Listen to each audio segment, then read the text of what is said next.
The North Atlantic swallowed sound.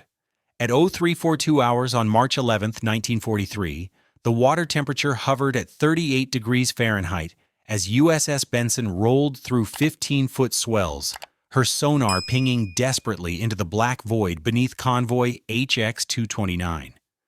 Seaman Robert Mackenzie gripped the depth charge rack with hands that had stopped shaking 2 hours ago, replaced by the numb certainty that came with watching 3 merchantmen sink in flames while his ship's weapons failed to kill a single U-boat. 7 depth charges dropped. 7 perfect detonations at the wrong depth. The U-boat that had just torpedoed SS William Eustis was still down there, still hunting, and Benson's weapons were as useless as rocks thrown into an ocean trench. But in the forward magazine, Taxibarismatur, tucked beside the starboard depth charge rack, a piece of copper wire no thicker than a pencil lead was about to change everything. The modification had been installed 6 days ago by a 22-year-old welder from Pittsburgh named Thomas "Tommy" Reardon, who'd never been to sea, never fired a weapon, never even seen a U-boat. He'd just noticed something wrong with how the pressure valves closed on return depth charges at the Charleston Navy Yard, figured out why they were failing, and bent a 3-cent piece of wire into a shape that would sink more U-boats than any other single modification in the Battle of the Atlantic. The Germans called it Die plötzliche Todeszone, the sudden death zone. They never figured out what the Americans had done. They just knew that starting in March 1943, Allied depth charges began detonating with devastating precision at exactly the depth where their submarines tried to hide. At 0344 hours, Benson's sonar operator called out a contact bearing 275 degrees, range 800 yards, depth 280 feet. The U-boat commander, Captain Lieutenant Werner Strauss, aboard U-221, had gone deep fast after his attack on the convoy, diving to what he believed was safety. German doctrine, refined through 2 years of Atlantic warfare, taught that depth charges rarely exploded deeper than 250 feet with any accuracy. The pressure-triggered detonators on Allied depth charges had proven unreliable at depth, often exploding too early or not at all. Strauss ordered his boat to 280 feet, shut down all unnecessary systems, and waited for the enemy destroyer to waste its charges on empty water. He'd done this 17 times before. He'd survived every time. Lieutenant Commander James Walsh, Benson's captain, had read the modification report 3 times before allowing it to be installed on his ship.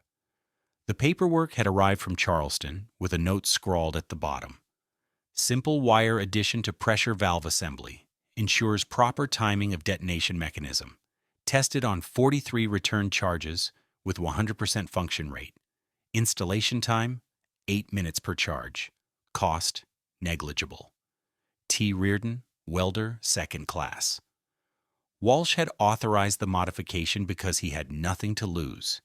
His ship's depth charges had failed spectacularly during the previous convoy run, and 7 merchant sailors had died because U-boats escaped into the deep where his weapons couldn't reach them.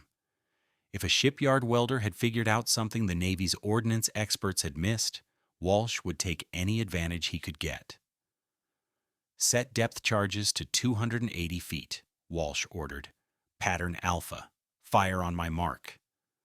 The weapons officer, Lieutenant Kenneth Morris, spun the depth-setting wheels on each charge with practiced precision.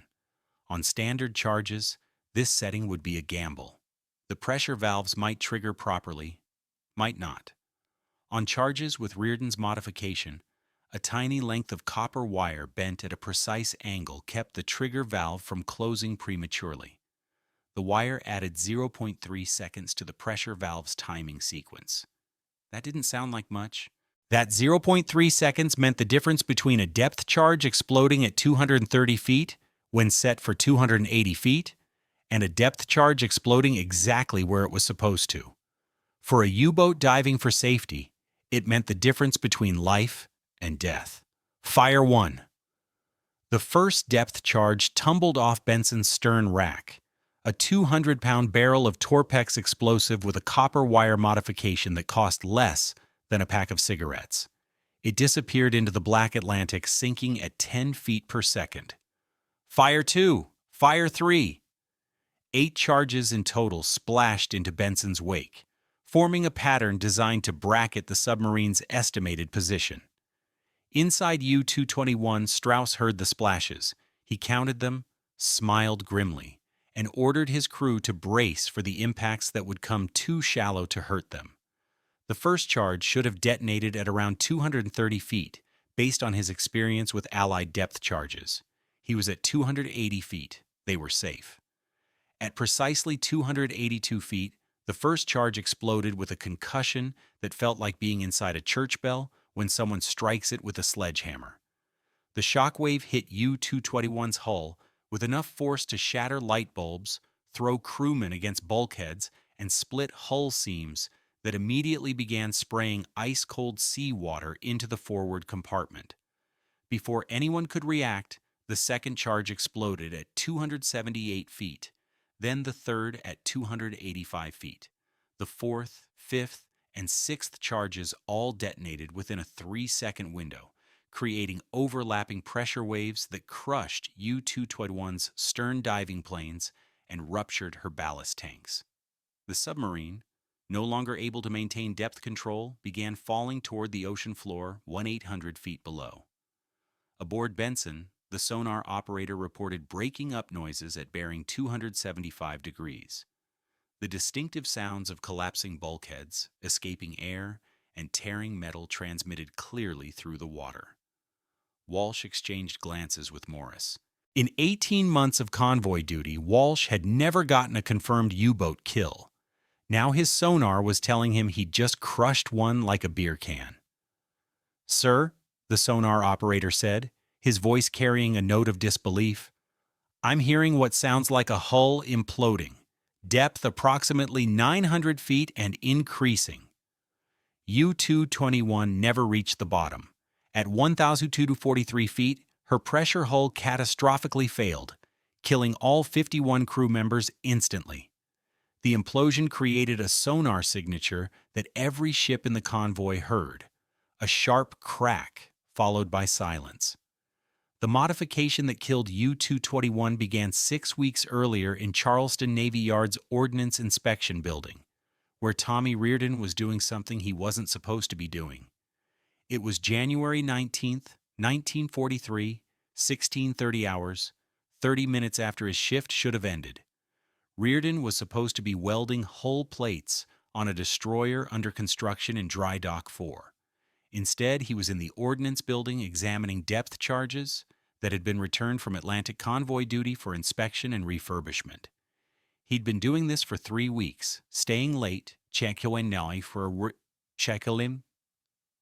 the charges that came back with failure to detonate or premature detonation marked on their inspection tags. Reardon wasn't an engineer. He'd dropped out of high school in 1939 to work in his father's machine shop in Pittsburgh. When the war started, he'd signed up for defense work and been assigned to Charleston as a welder. His job was to weld metal to metal, nothing more. But Tommy Reardon had grown up taking apart motorcycles, car engines, and farm equipment in Pittsburgh. He understood mechanisms. He understood how things were supposed to work.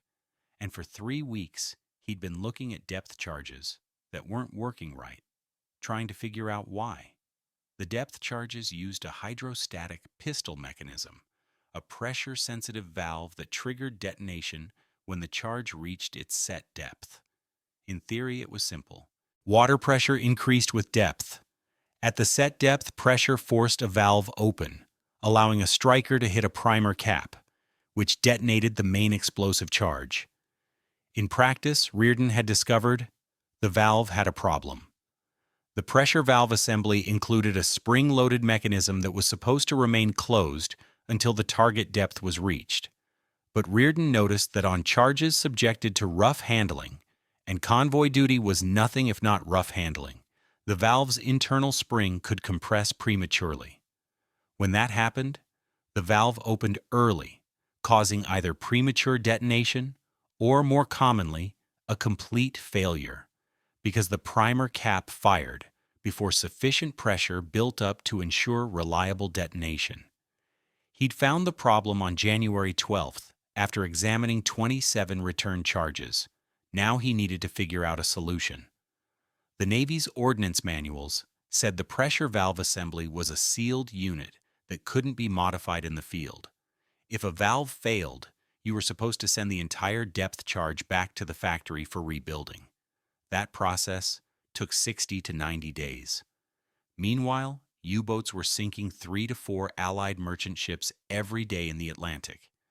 Reardon knew the Navy didn't have 90 days to fix this problem. On January 19th, working alone in the Ordnance Building with a charge that had failed during its last deployment, Reardon did something that would technically be considered destruction of Navy property. He used a hacksaw to cut open the sealed pressure valve housing to see exactly what was happening inside. What he found was elegant in its simplicity and maddening in its failure. The valve spring was rated for 500 compressions. After approximately 300 compressions, which could happen in just a few days of shipboard storage where depth charges were constantly jostled by rough seas, the spring began losing tension. When it lost tension, the valve mechanism could shift prematurely. The fix, Reardon realized, wasn't to replace the spring. It was to prevent the valve from opening prematurely in the first place. He needed something to act as a physical stop, preventing the valve mechanism from closing before it should. Something simple. Something that wouldn't interfere with normal operation. Something that could be installed quickly without sending thousands of depth charges back to factories. He found his answer in the scrap bin in the welding shop. A piece of copper wire, 16 gauge, about 3 inches long. Copper because it wouldn't corrode in seawater, 16 gauge because it was strong enough to provide structural support, but thin enough to bend precisely. Reardon spent the next 4 hours bending the wire into a shape that looked like a tiny elongated S. He inserted it into the pressure valve assembly so it sat between the valve spring and the trigger mechanism. The wire's shape allowed normal compression of the spring until the proper pressure was reached, but prevented premature compression that would cause early triggering. At the correct depth, the water pressure was sufficient to compress both the spring and slightly bend the wire, allowing the valve to function as designed. He tested it in the Ordnance Building's pressure tank, a device used to check depth charge mechanisms without actually submerging them in the ocean. The first test, set for 200 feet, worked perfectly. The valve triggered within 2 feet of the target depth. He ran 5 more tests, varying the depths from 150 feet to 350 feet. All 6 tests showed detonation within 3 feet of the target depth. The standard failure rate for unmodified depth charges was running at 17% based on after-action reports from Atlantic convoy duty. The modified charges showed 0 failures in testing. Reardon documented everything in a notebook, drew detailed diagrams showing wire placement, and wrote up installation instructions that any moderately skilled technician could follow. Then he faced a problem he hadn't anticipated. Nobody would listen to him. On January 23rd, Reardon brought his findings to his shift supervisor, a career Navy chief named Howard Perkins. Perkins looked at Reardon's notebook for approximately 30 seconds before handing it back. "Reardon, you're a welder. You weld things. You don't modify ordnance. If there was a problem with depth charges, the Navy's ordnance experts would have fixed it. Now get back to Dry Dock 4 and do your job." Reardon tried the Ordnance Inspection Officer, Lieutenant Daniel Brooks. Brooks was more polite, but equally dismissive. "Son, I appreciate your initiative, but depth charge mechanisms are designed by engineers with advanced degrees. If there was a simple fix involving a bent wire, don't you think someone would have thought of it already?" But Reardon had the numbers. He'd tracked every depth charge that came back from convoy duty for 3 weeks. Out of 143 charges that had been deployed, 24 failed to detonate and 11 detonated prematurely. That was a 24.5% failure rate. He'd tested his modification on 43 return charges, and all 43 had functioned correctly in pressure tank tests. The data was overwhelming. On February 3rd, Reardon did something that could have gotten him court-martialed. He modified 12 depth charges on USS Benson without authorization and without telling anyone except Benson's weapons officer, Lieutenant Morris, who he'd met in a Charleston bar and who was willing to listen because his ship had just returned from convoy duty, where their depth charges had failed to kill a single U-boat despite 3 solid attacks. Morris agreed to test the modified charges on Benson's next convoy run, which departed Charleston on February 9th. But he told Reardon something that made the young welder's blood run cold.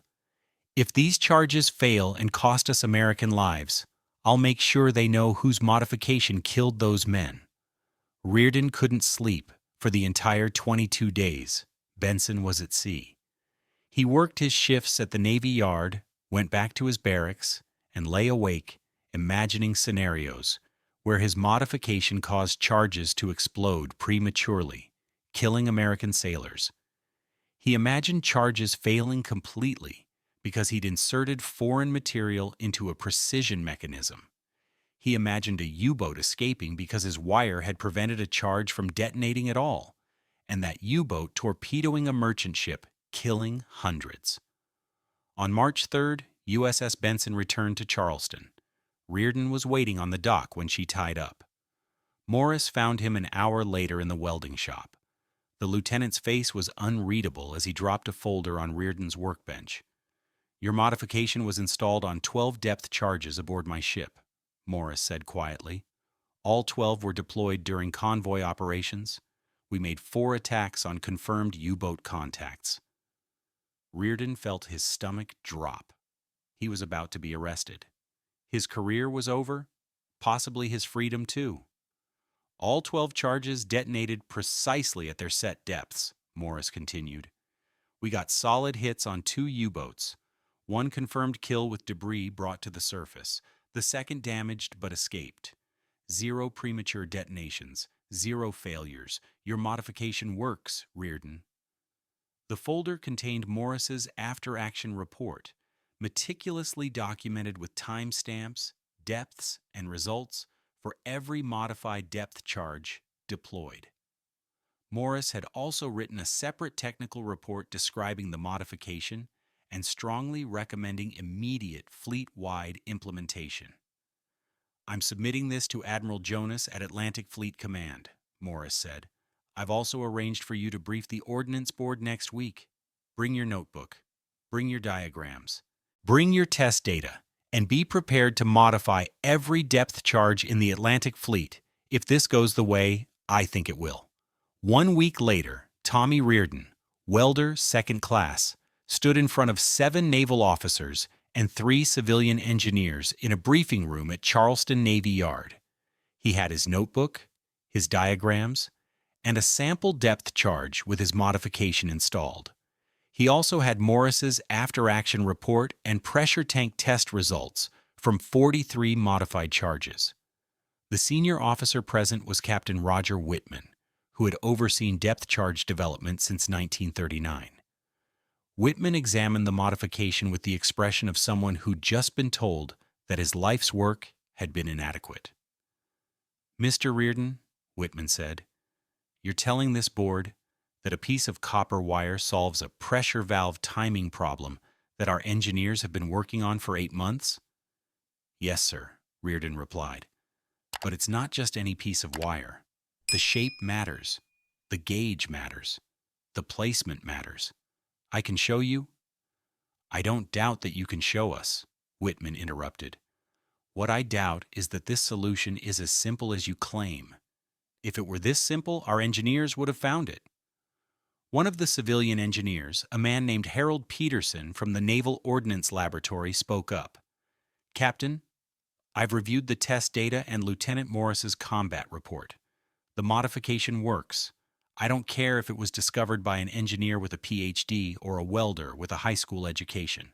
It works, and we need it implemented immediately." The discussion continued for 2 hours. Engineers asked technical questions about wire fatigue, corrosion resistance, and failure modes. Officers asked about implementation timelines and modification procedures. Reardon answered every question, referring to his notebook and demonstrating with the sample charge. At 15:45 hours on March 10th, Captain Whitman made his decision. The modification is approved for fleet-wide implementation. Mr. Reardon, you will prepare detailed installation instructions that any shipboard technician can follow. We will begin modifying depth charges immediately at all Atlantic ports. Priority 1. The paperwork approving the modification was dated March 10, 1943. USS Benson departed Charleston on March 11th with all 48 of her depth charges modified with Reardon's wire. At 0344 hours on March 12th, those modified charges killed U-221. It was the first of many. Between March and May 1943, 847 destroyers, destroyer escorts, and corvettes in the Atlantic Fleet had their depth charges modified with Reardon's 3-cent wire addition.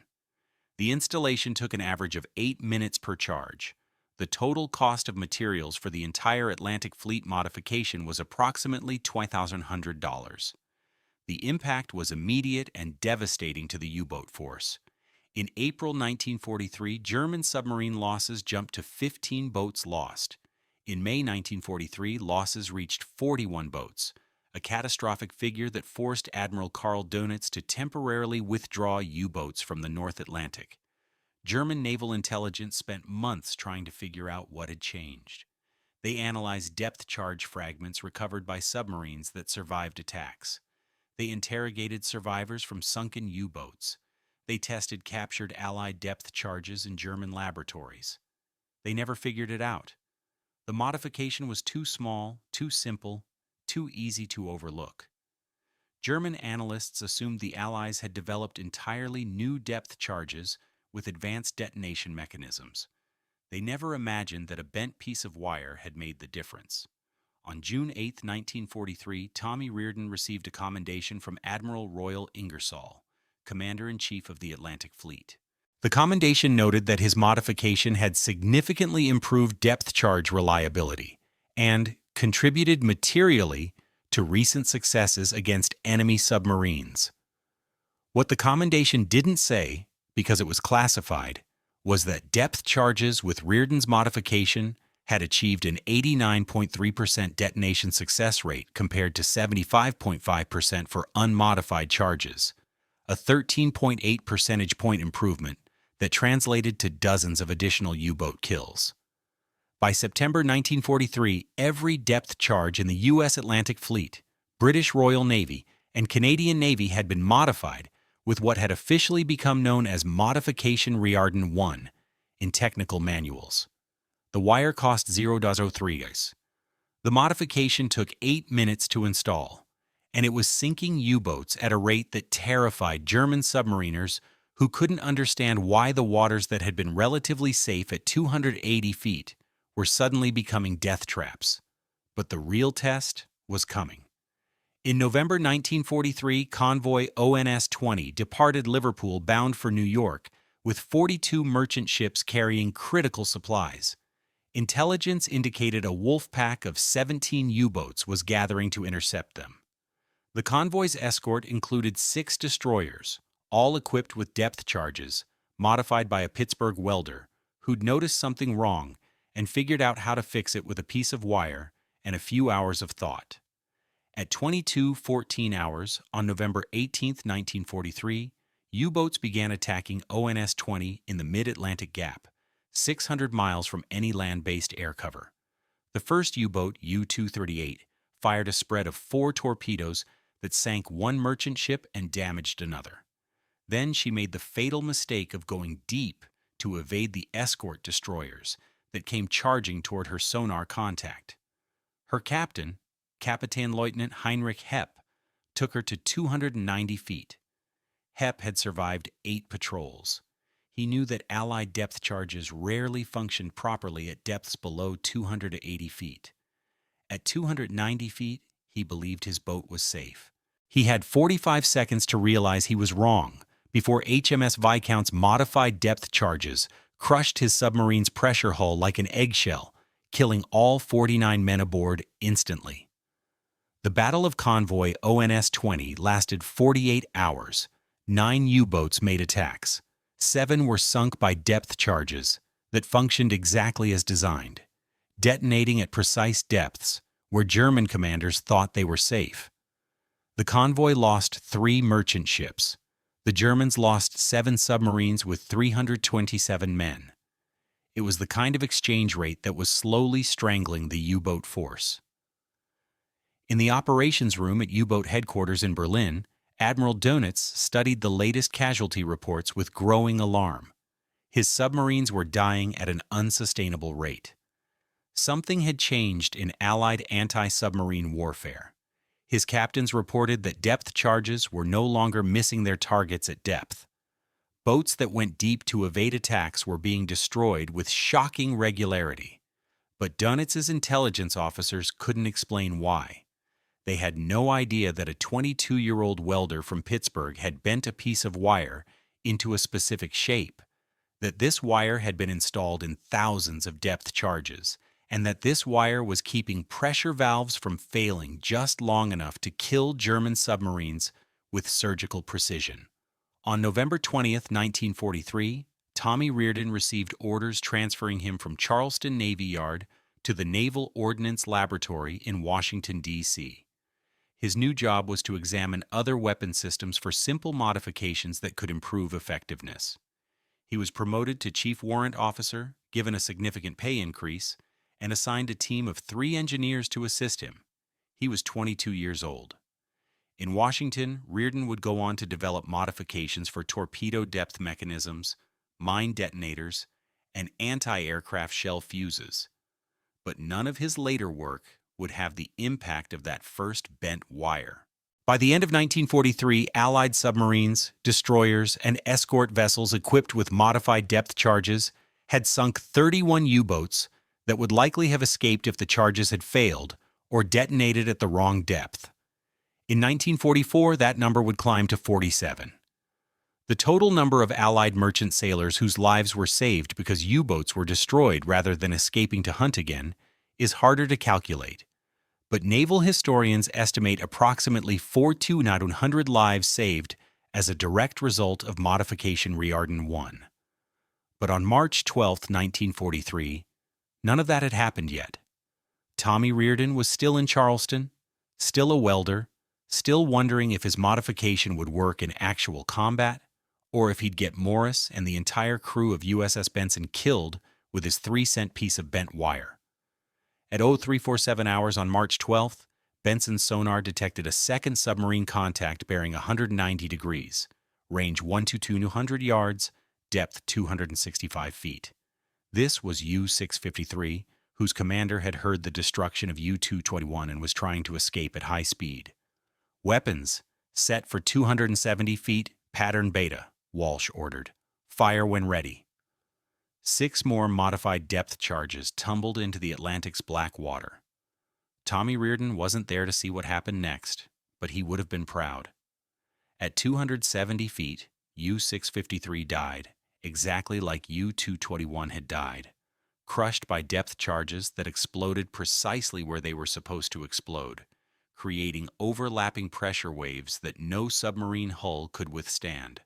52 men died in seconds as their boat imploded, adding to a casualty count that would eventually force Germany to abandon unrestricted submarine warfare in the Atlantic because the losses were simply too catastrophic to sustain. 2 U-boats in one night, both killed by depth charges that worked correctly because a Pittsburgh welder had figured out what Navy engineers had missed, that sometimes the solution to a complex problem is as simple as a bent wire in the right place. But the night wasn't over for USS Benson.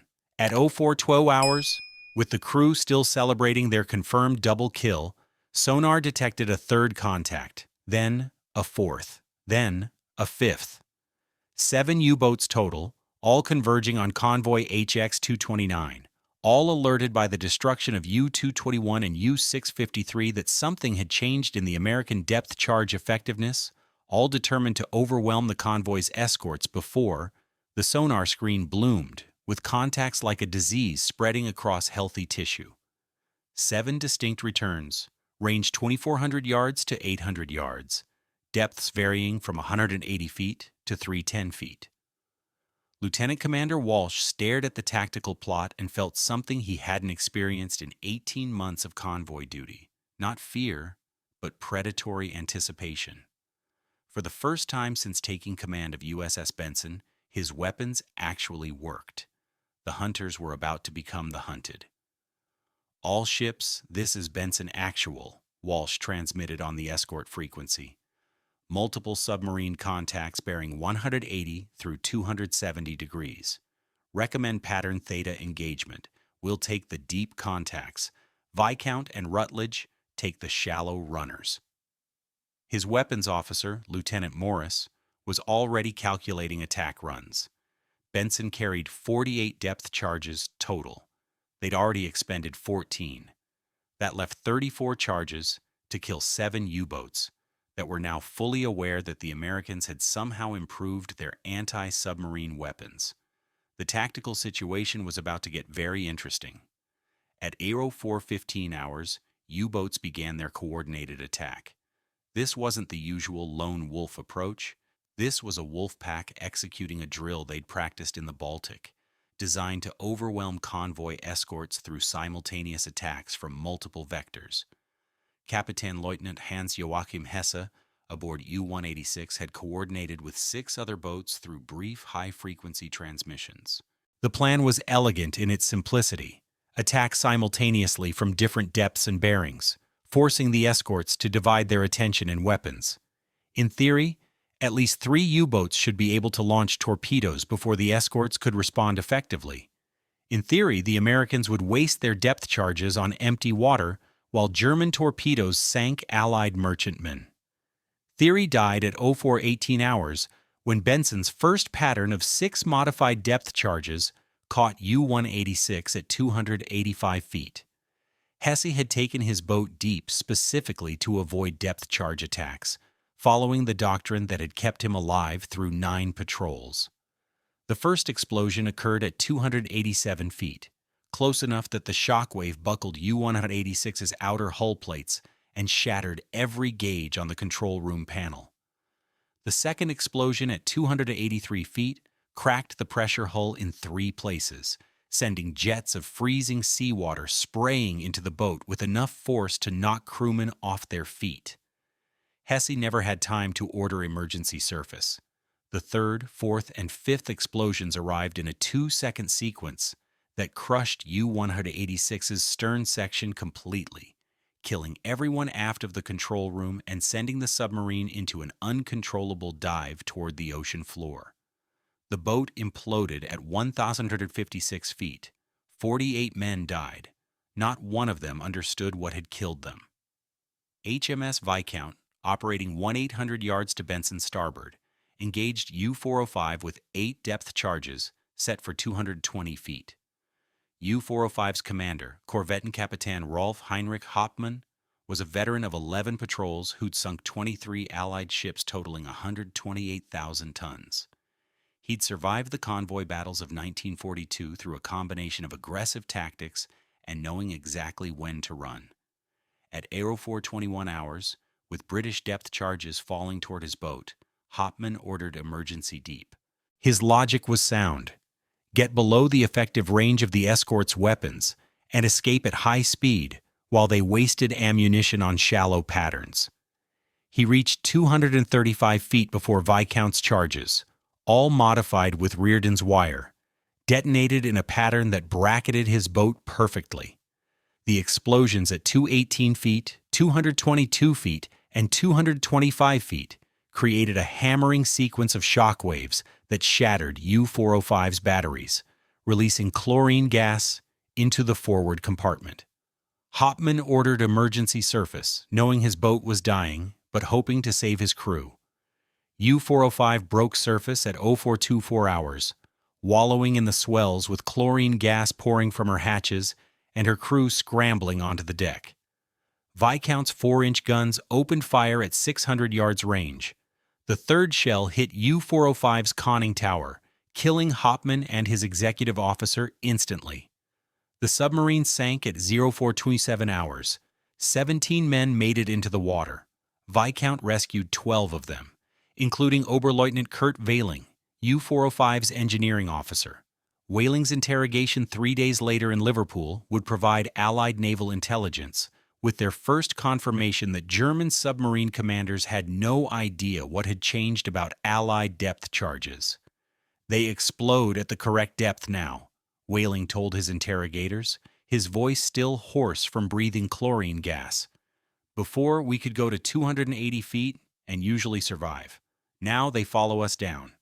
They explode exactly where we are hiding. We do not understand how this is possible." The interrogation report was classified top secret and forwarded to Admiral Ingersoll's headquarters with a note. "Enemy unaware of depth charge modification program. Recommend continued operational security." At 0429 hours, USS Rutledge engaged U-359 with 10 depth charges set for 190 feet.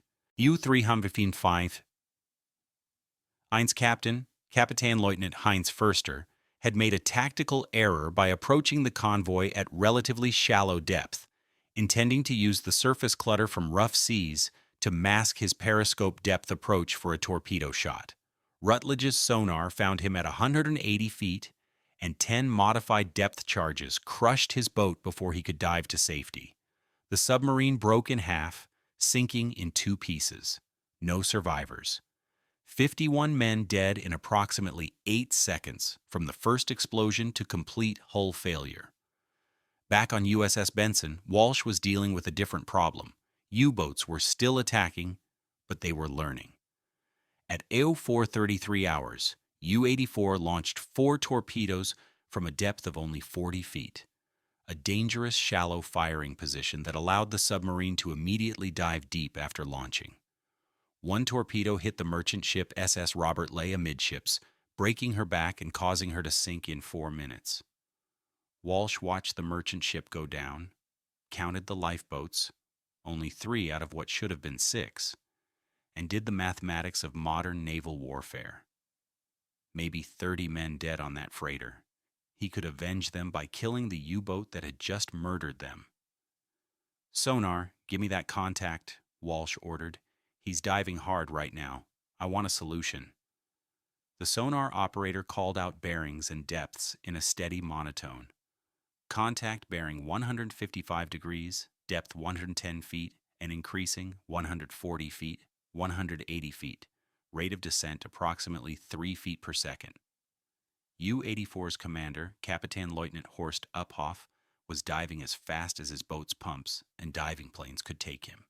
He'd sunk an Allied freighter, and now he needed to get deep fast before the escort's depth charges found him. He'd watched 3 boats die in the last 15 minutes, all from depth charge attacks that seemed impossibly accurate.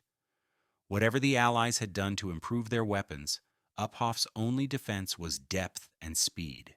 He reached 260 feet at 0436 hours and ordered the boat leveled off. His engineering officer reported minor damage from the torpedo launch, a few leaking seals, nothing critical. Uphoff allowed himself a moment of satisfaction. 1 enemy ship sunk. His boat was intact, and he was at a depth where Allied depth charges historically had trouble functioning. "Pattern Charlie, set for 265 feet, Walsh ordered. "I want that bastard." 8 depth charges rolled off Benson's stern racks and splashed into the Atlantic. Inside U-84, crewmen heard the splashes and braced themselves. They'd been here before. Most of them were veterans of multiple patrols. They knew that depth charges dropped from 260 feet away would take approximately 26 seconds to reach their depth.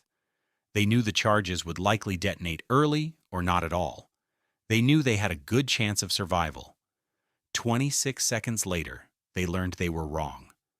The depth charges, every single one modified with a bent copper wire that cost less than a nickel, detonated in sequence at depths ranging from 263 feet to 268 feet. U-84 was at 260 feet. The first explosion occurred less than 50 feet from the submarine's hull, close enough that the shockwave actually lifted the entire boat several feet before dropping it back down. The second explosion hit the stern, bending the propeller shaft and jamming the starboard diving plane in the full dive position.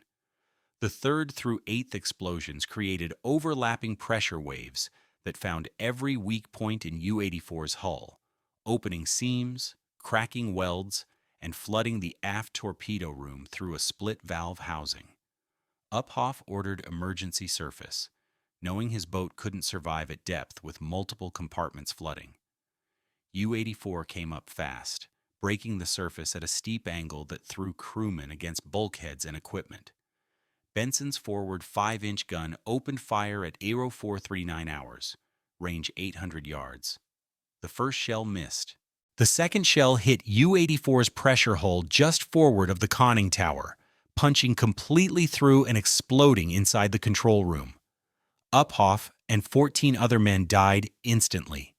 The submarine sank at 04:41 for 8:41 hours, with 20 survivors in the water. Benson picked up 18 of them. 2 drowned before rescue boats could reach them. The tactical situation at 04:45 hours told a story that would later be analyzed in naval war colleges for decades. 7 U-boats had attacked convoy HX-229 in a coordinated strike designed to overwhelm the escorts. 4 U-boats were dead: U-186, U-405, U-359, and U-84, with a combined death toll of 212 German submariners. 3 U-boats remained in contact with the convoy, but their commanders were experiencing something unprecedented in 2 years of Atlantic warfare. They were outmatched. The weapons that had failed so consistently in 1942 were working with devastating precision in 1943, and German doctrine had no answer to depth charges that exploded exactly where they were supposed to. At 04:47 hours, Captain Lieutenant Klaus Bargsten, aboard U-521, made the decision that would save his boat and crew. He transmitted a single coded message to the other surviving U-boats: break contact, dive deep, withdraw. It violated every principle of Wolfpack tactics. It meant abandoning the attack despite having already lost 4 boats. But Bargsten had survived 14 patrols by knowing when to be aggressive and when to run. The Americans had somehow improved their depth charge effectiveness beyond anything German intelligence had predicted. Staying in contact with the convoy was suicide. The 3 surviving U-boats, U-521, U-333, and U-6401, dove to 320 feet and withdrew at maximum speed, leaving behind their dead and the burning wreckage of SS Robert Ley. Aboard USS Benson, Walsh watched the sonar contacts fade as the U-boats retreated.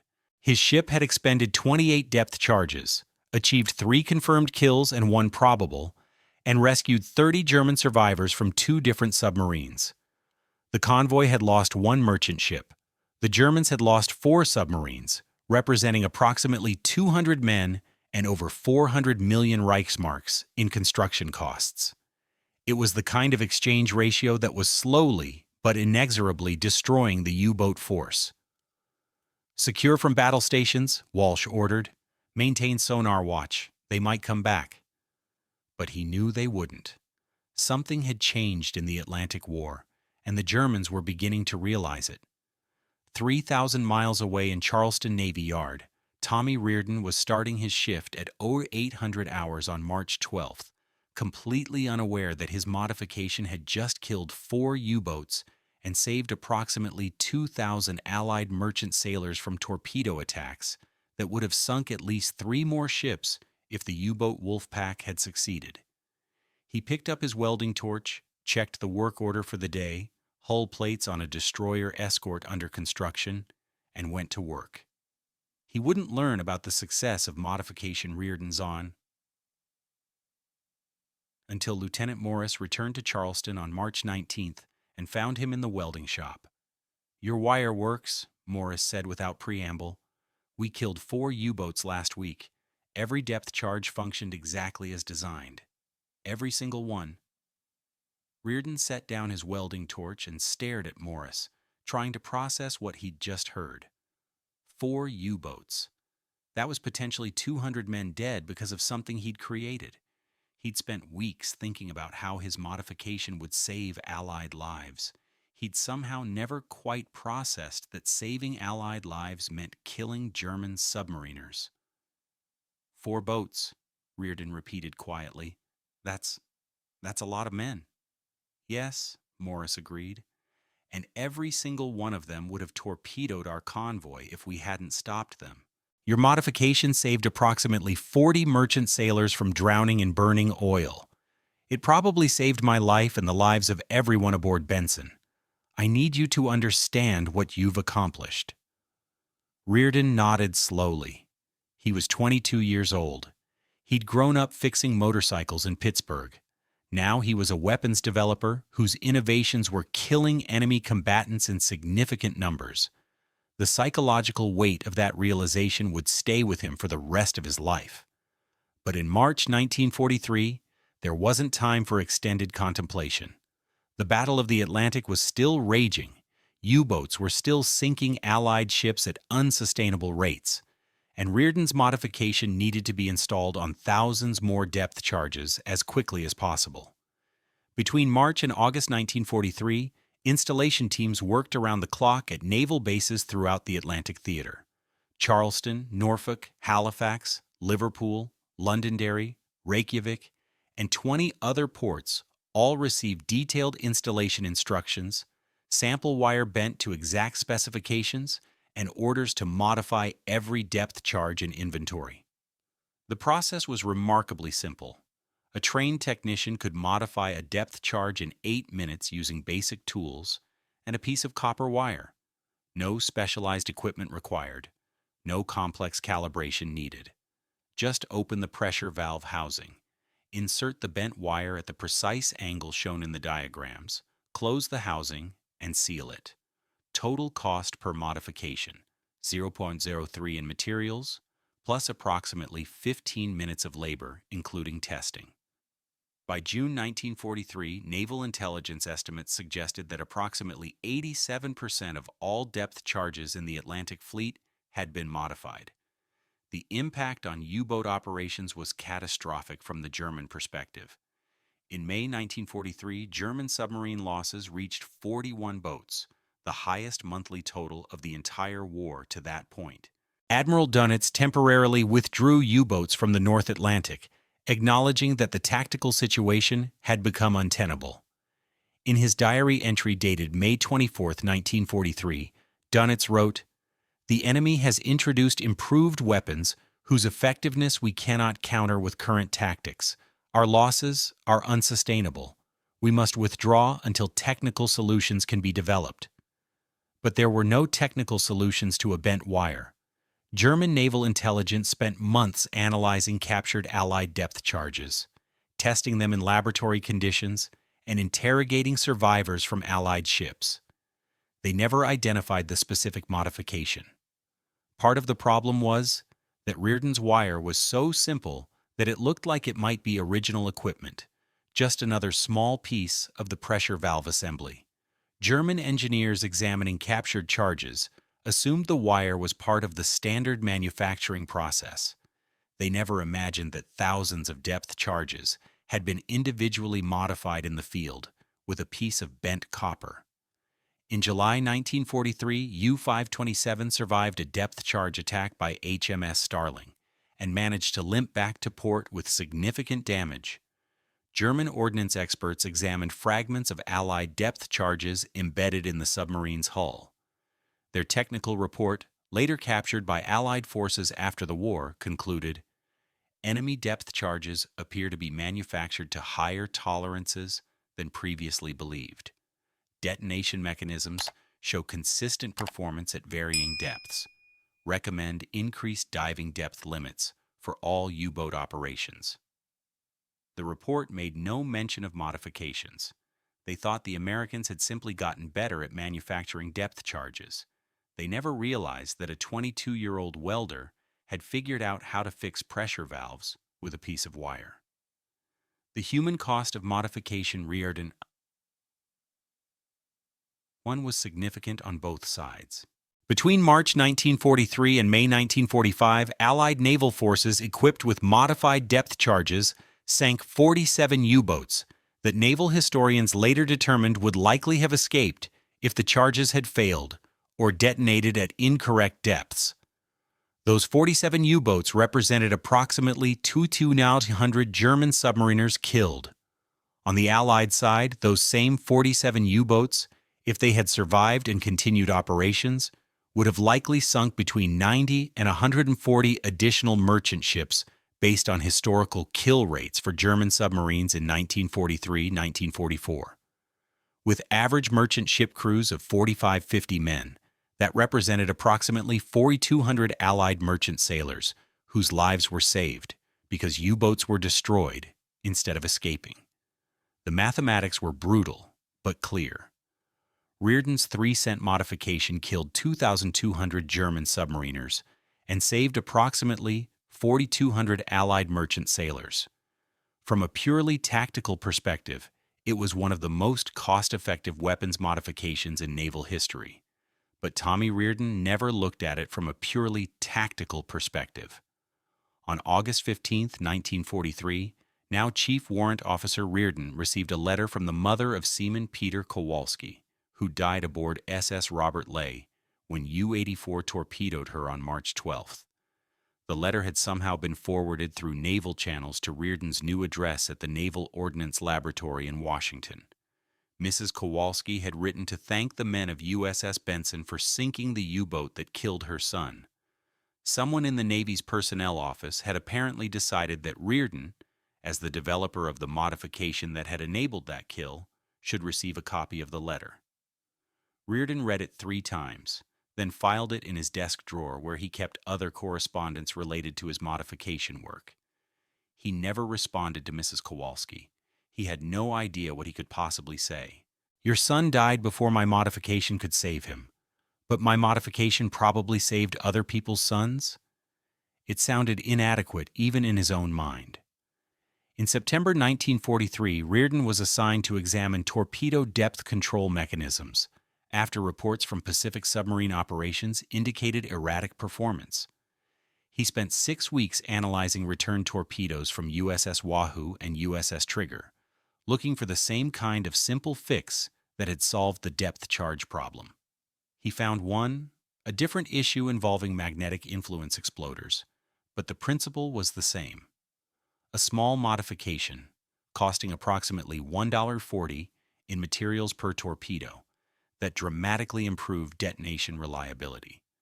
The modification was implemented fleet-wide by December 1943 and is credited with significantly improving American submarine effectiveness in 1944. But Rearden's torpedo modification, while technically impressive, never achieved the same notoriety as his depth charge work. The depth charge modification had a name, Modification Rearden 1, that appeared in technical manuals and after-action reports throughout the Atlantic Fleet. Navy public relations officers, always looking for good stories about American ingenuity winning the war, wanted to publicize Rearden's work. They wanted newsreels showing the young welder who'd outsmarted German engineers. They wanted magazine articles about the Pittsburgh kid who'd saved thousands of lives with a bent wire. Rearden refused every interview request. He had no interest in becoming a poster boy for American weapons development. On November 11, 1943, Rearden received the Navy and Marine Corps Medal for distinguishing himself by heroism, not involving actual conflict with an enemy. The citation mentioned his innovative modification to depth charge mechanisms that materially contributed to the successful prosecution of anti-submarine warfare in the Atlantic Theater. The ceremony was held at the Naval Ordnance Laboratory with minimal publicity. Rearden accepted the medal, shook hands with Admiral Ingersoll, and went back to work examining mine detonators for potential improvements. He was 23 years old. The statistical impact of Modification Rearden 1 continued mounting throughout 1944. In January, HMS Woodpecker sank U-592 with modified depth charges set for 295 feet. In March, USS Braunstein destroyed U-801 at 310 feet. In May, HMS Loch Killen killed U-736 at 280 feet. Every kill followed the same pattern. U-boat goes deep to evade attack. Modified depth charges follow and detonate at precise depth. Submarine crushed by overlapping shock waves. German submarine commanders began reporting to headquarters that depth charges were somehow following them down to depths that should have been safe. German naval intelligence investigated whether the Allies had developed acoustic homing depth charges. They hadn't. It was just a bent wire. By December 1944, the effectiveness of modification Riordan 1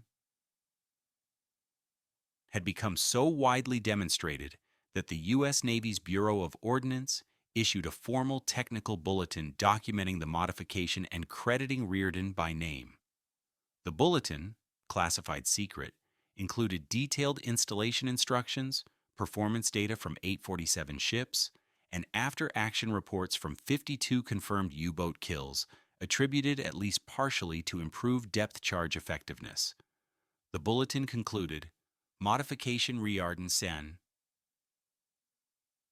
represents a significant improvement in depth charge reliability and effectiveness. Installation should continue on all depth charge stocks throughout all theater commands. In February 1945, Tommy Riordan was promoted to lieutenant junior grade and assigned as an ordnance officer aboard USS Iowa for the Pacific Campaign. He never saw combat.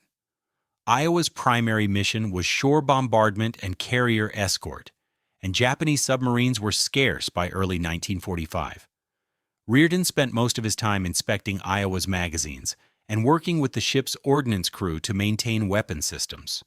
It was important work, but it wasn't the same as developing modifications that killed enemy submarines.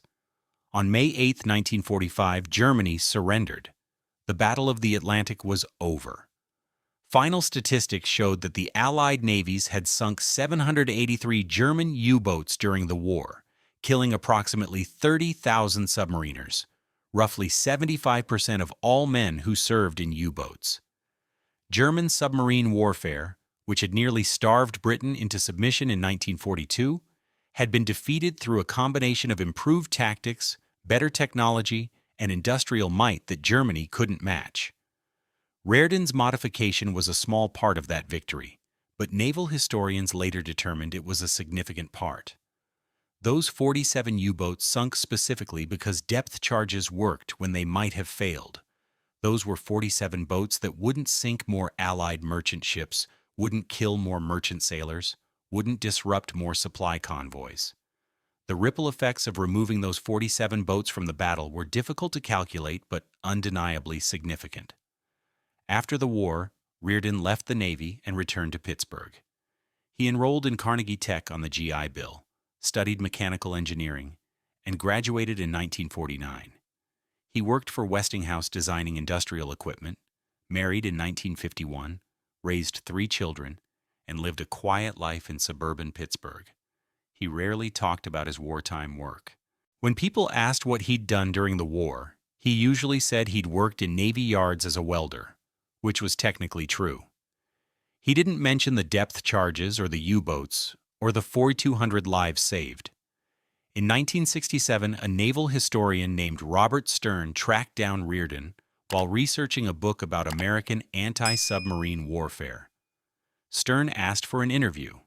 Riordan, now 46 years old and working as a senior engineer at Westinghouse, initially declined. Stern persisted, explaining that Modification Riordan 1 deserved to be documented properly for historical purposes. Riordan finally agreed to a single interview at his home in Pittsburgh on October 14, 1967. The interview lasted 3 hours.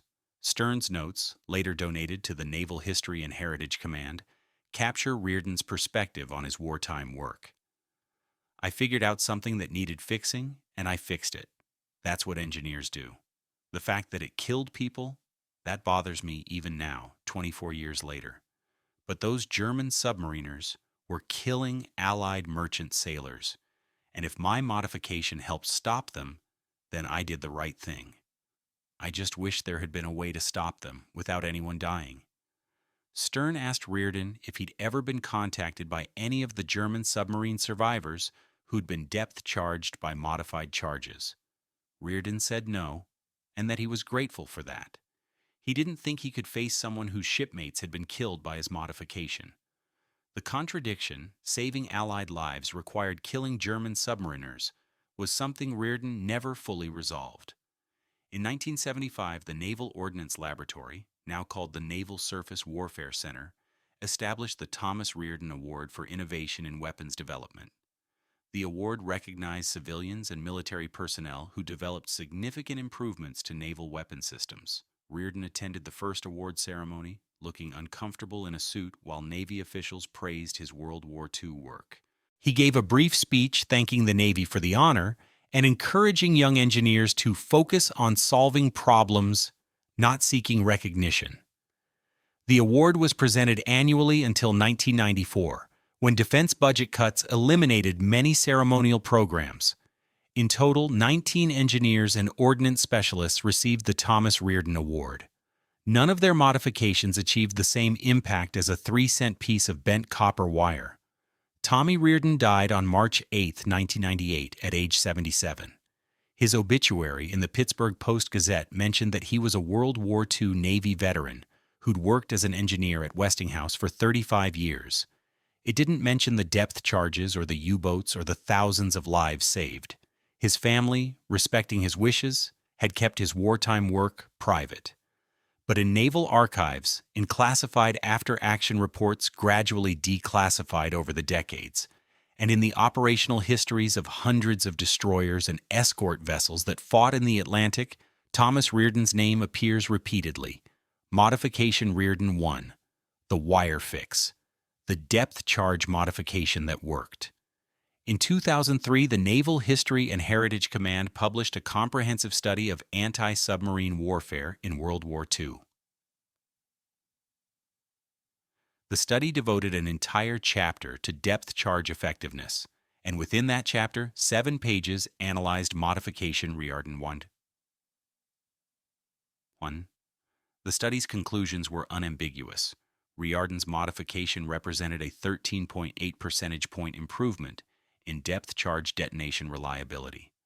Applied across approximately 847 ships operating in the Atlantic theater between March 1943 and May 1945, this improvement directly contributed to 47 confirmed U-boat kills and indirectly saved an estimated 4,200 Allied merchant sailors' lives through improved convoy security. Today, at the National Museum of the U.S. Navy in Washington, D.C., there's a display case containing a World War II depth charge with a small placard explaining modification Reardon 1. The depth charge is cut away to show internal mechanisms, and a piece of bent copper wire is highlighted with a small arrow and the notation, Wire Modification 1943, Cost $0.03, Lives saved, approximately 4,200. Next to the depth charge is a photograph of Tommy Reardon taken in 1943 when he was 22 years old, wearing welder's coveralls and standing in Charleston Navy Yard. He's not looking at the camera. He's examining a depth charge pressure valve, trying to figure out why it's failing. In the photograph, he's just a kid from Pittsburgh who noticed something wrong and figured out how to fix it. He had no idea that his 3-cent fix would kill 2,200 men and save 4,200 others. He just knew something was broken, and he knew how to bend wire.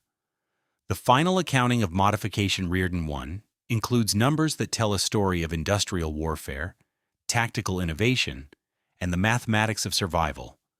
Cost per modification, $0.03 in materials, 8 minutes installation time. Total modifications installed, approximately 47,000 depth charges. Total program cost, $1,410 in materials, approximately 6,267 man-hours of labor, improvement in detonation reliability, 13.8 percentage points, from 75.5% to 89.3%. Confirmed U-boat kills attributable to modification, 47 submarines. Estimated German personnel casualties, 2,200 submariners. Estimated Allied lives saved, 4,200 merchant sailors. Return on investment? Approximately 3,000 lives saved per dollar spent. But statistics don't capture the human reality. They don't capture Kapitän Leutnant Werner Strauss ordering U-221 to 280 feet, believing his boat was safe, then dying when modified depth charges crushed his submarine. They don't capture Seaman Robert Mackenzie gripping a depth charge rack on USS Benson, watching modified charges work correctly for the first time, and realizing his ship finally had weapons that could actually kill U-boats. They don't capture Tommy Reardon at age 22, sitting in Charleston Navy Yard at 16:30 hours after his shift should have ended, examining pressure valves and trying to figure out why they were failing, having no idea that his curiosity would save thousands of lives. The Germans never figured out what the Americans had done. Post-war interrogations of German submarine commanders and naval engineers revealed that they spent 2 years trying to understand why Allied depth charges suddenly became so effective in 1943. They analyzed captured charges. They tested pressure valves. They examined fragments recovered from boats that barely survived attacks. They never identified a bent copper wire as the answer because it seemed too simple, too insignificant, too obviously something that would have been noticed and fixed during original manufacturing. German engineering culture, trained to seek complex solutions to complex problems, couldn't comprehend that American ingenuity had solved a critical weapons failure with a 3-cent piece of wire and 8 minutes of work. Admiral Karl Donitz, in his post-war memoir, 10 Years and 20 Days, devoted several pages to analyzing why the U-boat force failed in the Atlantic. He cited Allied air power, improved radar, better tactics, and industrial superiority. He never mentioned depth charges. He had no idea that one of the weapons that killed his submarines had been dramatically improved by a welder who dropped out of high school. The Battle of the Atlantic was decided by many factors: industrial capacity, code breaking, radar, long-range patrol aircraft, improved tactics, better training. But hidden among those major factors was a bent wire that cost 3 cents and killed 47 submarines. That wire represented something fundamental about American innovation in World War II: the willingness to listen to anyone with a good idea, regardless of rank or education or job title. Tommy Reardon was a welder. He had no engineering degree. He had no formal training in ordnance design, but he understood mechanisms, he noticed problems, and he figured out solutions. The Navy could have dismissed him. They almost did. Chief Perkins told him to get back to work. Lieutenant Brooks thought the idea was too simple to be valid, but Lieutenant Morris listened. Captain Whitman listened. And because they listened, 4,200 Allied merchant sailors lived to see the end of the war. In March 1943, when the first modified depth charges began sinking U-boats at depths the Germans thought were safe, the tide of the Battle of the Atlantic shifted. Not dramatically, not all at once, but steadily, inexorably. The mathematics of survival turned against German submarines. They couldn't go deep enough to escape. They couldn't surface without being attacked. They couldn't hide in the depths where Allied depth charges had historically failed to reach them. The wire changed everything. A 3-cent piece of bent copper wire, shaped by a 22-year-old welder from Pittsburgh, installed in thousands of depth charges by technicians who probably never knew the name of the man who developed the modification. Those technicians just followed the installation instructions, bent the wire to match the diagram, and installed it in pressure valve assemblies without understanding the full impact of what they were doing. They were giving convoy escorts the ability to kill U-boats at any depth. They were eliminating the one tactical advantage German submarines still possessed: the ability to dive deep and survive. They were shifting the mathematics of the Atlantic War from stalemate to Allied victory, one modified depth charge at a time. Tommy Reardon bent a wire. U-boats died. Allied merchant sailors lived. The arithmetic was that simple and that brutal. War reduced to its most basic equation: save your people by killing theirs, use whatever works, and never stop looking for ways to improve. A bent wire, 3 cents, 47 U-boats, 4,200 lives. Those numbers will appear in after-action reports, in naval histories, in museum placards, and in academic studies of World War II for as long as people remember the Battle of the Atlantic. But they'll never fully capture what it meant to be Tommy Reardon, lying awake in Charleston wondering if his modification would kill American sailors, or what it meant to be Werner Strauss, taking his boat to 280 feet and dying when the depth that should have saved him became his tomb. The wire connected them all: Reardon, who created it, the technicians who installed it, the depth charge handlers who loaded it onto ships, the sonar operators who guided attacks, the U-boat commanders who died not understanding what had killed them, and the merchant sailors who survived because submarines were destroyed before they could attack. One simple modification, one bent wire, one young welder who noticed something wrong and figured out how to fix it. That's how wars are won, not just through grand strategy and industrial might, but through countless small improvements made by ordinary people who refuse to accept that broken things can't be fixed. Tommy Reardon was ordinary, a welder from Pittsburgh with a high school education and a talent for understanding how mechanisms worked. The modification he created was ordinary too, just a piece of wire bent into a specific shape. But the impact was extraordinary. 47 submarines sunk, 4,200 lives saved, and the quiet satisfaction of knowing that when he saw something broken, he fixed it. The rest, the medals, the recognition, the historical analysis, that wasn't what mattered to Tommy Reardon. What mattered was that he'd figured out why pressure valves were failing, and he'd fixed them. Engineers fix things. That's what they do. The fact that fixing depth charge pressure valves meant killing German submariners and saving Allied merchant sailors was the brutal reality of industrial warfare. But at its core, it was just a young welder in a Navy yard, looking at a broken mechanism and bending a wire until it worked correctly. Sometimes the most important innovations in warfare aren't new weapons or revolutionary tactics. Sometimes they're just a 3-cent piece of wire that makes existing weapons actually work.